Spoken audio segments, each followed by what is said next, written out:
मैं हाँ जी इलियास घुम्मन।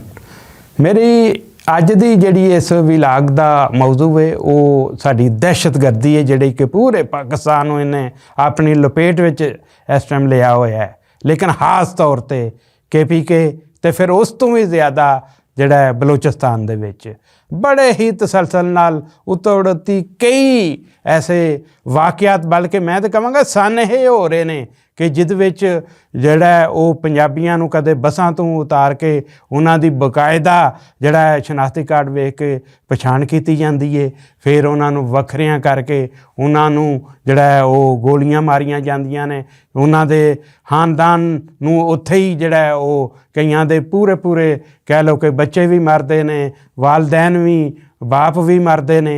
ये इंतहाई शर्मनाक एक पासे उन्हां तंजीमां लई जिहड़े BLA या दूजियां BSF जिहड़े अपने आप नूं बड़ा समझदे ने कि असीं होर एक बड़े जिहड़ा कोई करने आ पे कोई याद करदे हो की करदे हो, तुसीं दहशतगर्दी पे करदे हो, तुसीं इस मुल्क दे खिलाफ इत्थे दे लोकां दे खिलाफ एक जुल्म दा इंतहा कर दित्ती है।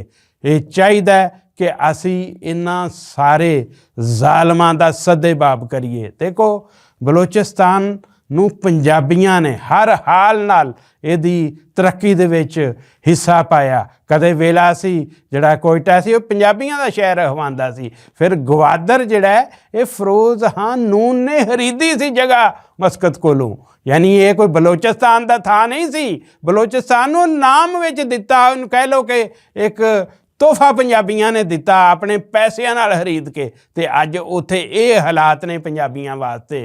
पर हुण इहदे कोई बकायदा साडियां सरकारां नूं साडियां जिहड़ियां ने एजेंसियां उन्हां नूं साडी फौज नूं इहदे कोई पक्के प्रबंध करने चाहिए ने। मैं तो कहना कि दर्रा हंजराब तो लैके कि उत्थों तक गवादर तक जिहड़ी हाईवे वे इहदे उत्ते पूरे मुहिब्बे वतन लोग जिहड़े ने उन्हां दियां बस्तियां होणियां चाहीदियां ने, वो इत्थे वसाणियां चाहीदियां ने। ये मैं इसलिए गल करना कि डर के दौड़ना नहीं, बलोचिस्तान पाकिस्तान का हिस्सा है। होर भी जिवें KPK या दूजे भी जिथे भी कोई इहो ਜਿਹੇ मसाइल ने, असी किसी थां नूं बिल्कुल किसी वास्ते हाली नहीं छड्डना।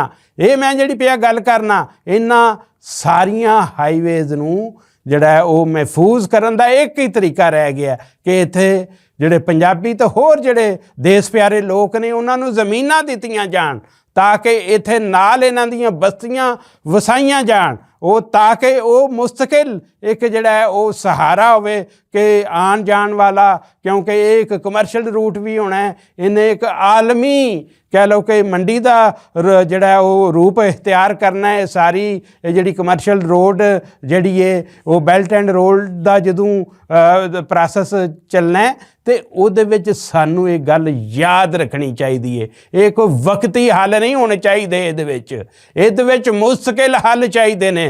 दूजा असां पाकिस्तान के किसी भी सूबे का 1 इंच भी किसी नूं कहो कि वो उत्थे दा मालिक है, नहीं, ये पाकिस्तान का है, इस वतन का है। और ये वो वतन है जिद विच 20 लाख पंजाबियां जान दिती सी, किसी भी होर ने जान नहीं दिती। ये तो सारे सौखी जगह बैठे सन, इन्हों तो तहरीकां का पता ही नहीं सी। इन्हां पंजाबियां जान दिती, फिर 1.5 to 2 करोड़ जिहड़े ने उधर आवाजाही वही उजड़ के ये पाकिस्तान बने हैं। इनू एवें सौखे हत्थी ये समझते हैं कि मालिक बन जाएंगे, नहीं, ये पूरा बलोचिस्तान इत्थे पंजाबियां किसी ने भी अपनी ज़मीन नहीं छड्डनी, किसी ने भी अपनी जायदादां नहीं छड्डनियां, किसी ने भी अपना इलाका नहीं छड्डना। ये मैनूं पूरा इस उत्ते एक उम्मीद है, आस है पूरी कि साडे जिहड़ियां ने ये हिफाजती एजेंसियां ज़रूर ये सारे हालात नूं इंशाअल्लाह काबू भी कर लैणगियां। असीं उन्हां दा पूरा साथ भी देना है। और इहदे विच हमेशा याद रखो कि अपनी पंजाबी होण उत्ते माण करना बड़ा ही जरूरी है। तुहानूं उदों पता लगदा जदों अगला तुहानूं गोली मार रहा कि तुहानूं पंजाबी कह रहा है, वरना तुसीं चुप चपीते लगे उर्दू बोलन ते होर बोलियां बोलो, नहीं, तुहाडी ज़बान पंजाबी है, तुसां बलोचिस्तान विच भी पंजाबी बोलनी है। तुसां KPK ते निकलिया ही पंजाब दे विच सी, 1901 विच इहनूं कढ़िया गया सी अंग्रेज़ां ने, वरना पंजाब दा हिस्सा सी। पेशावर पंजाब दा एक शहर सी, ਇਸ ਲਈ ਯਾਦ ਰੱਖੋ, ਅਸਾਂ ਇੱਥੇ ਦੇ ਕਿਸੇ ਹਿੱਤੇ ਦਾ 1 ਇੰਚ ਵੀ ਕਿਸੇ ਦਹਿਸ਼ਤਗਰਦ ਨੂੰ ਤੇ ਖਾਸ ਤੌਰ ਤੇ ਬਿਲਕੁਲ ਨਹੀਂ ਦੇਣਾ। ਫਿਰ ਜਿਹੜੀਆਂ ਆਲਮੀ ਤਾਕਤਾਂ ਨੇ ਉਹ ਵੀ ਜ਼ਹਿਨ ਨਸ਼ੀਨ ਰੱਖਣ ਕਿ ਪਾਕਿਸਤਾਨ ਦਾ ਉਹ ਕਦੇ ਵੀ ਬੁਰਾ ਨਹੀਂ ਵਿਗਾੜ ਸਕਦੇ। ਅਸੀਂ ਇੱਥੇ ਪੂਰੇ ਇੱਕ ਜਾਨ ਇੱਕ ਮੁੱਠ ਹੋ ਕੇ ਇਸ ਵਤਨ ਦਾ ਪੂਰੀ ਹਿਫਾਜ਼ਤ ਵੀ ਕਰਾਂਗੇ ਔਰ ਆਪਣੇ ਲੋਕਾਂ ਦੀ ਜਾਨ ਦੀ ਵੀ ਹਿਫਾਜ਼ਤ ਕਰਾਂਗੇ। ਜਿਵੇਂ ਪੰਜਾਬ ਤੇ ਪੰਜਾਬੀ ਵਸੇ ਪੂਰਾ ਪਾਕਿਸਤਾਨ।